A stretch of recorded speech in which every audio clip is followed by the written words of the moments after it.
Hi, welcome to BusinessBackhand.com. I'm Jamie. And I'm Julie, and today what we're going to talk about are the top 3 ways that you can get your offer accepted. My opinion is the number one way to get your offer accepted is building a relationship.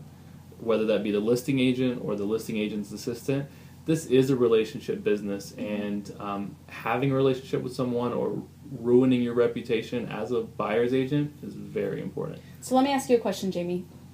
I'm an agent. I'm writing an offer for the first time on one of your listings. I don't know you. How do I build a relationship quickly so that you take my offer seriously?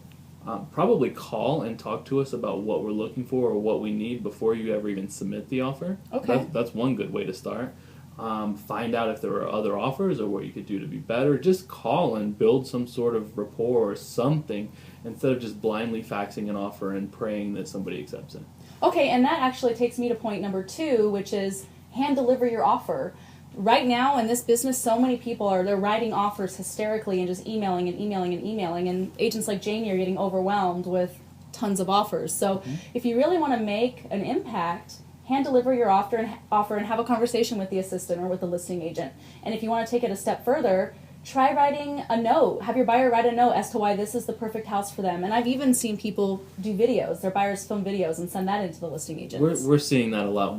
I've been listing properties for a little over 5 years. Not one time have I ever had a buyer's agent bring me an offer.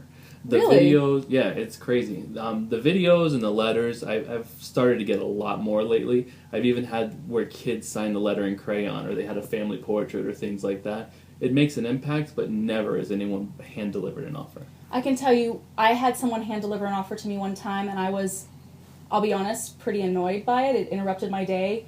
And I took away from that this buyer's agent was on top of it, on point, and working hard for her buyer. And that is actually the offer that we ended up going with. Yeah. And in our market here in Vegas right now, you have to do something to go above and beyond to make your buyer stand out, whatever it is.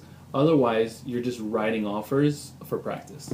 And so that brings us to our 3rd point, and that is writing offers. Don't write crap offers. Yeah, I mean, it sounds pretty simple, but if you saw some of the offers that have came through our office, it's crazy to think that the buyers out there are getting the representation that they are.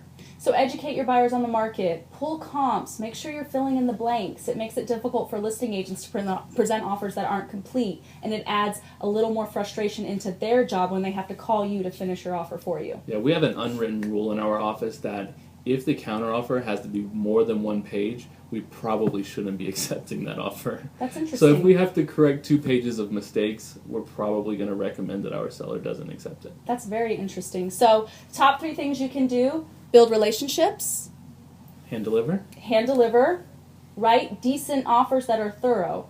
Congratulations, your business just got backhanded.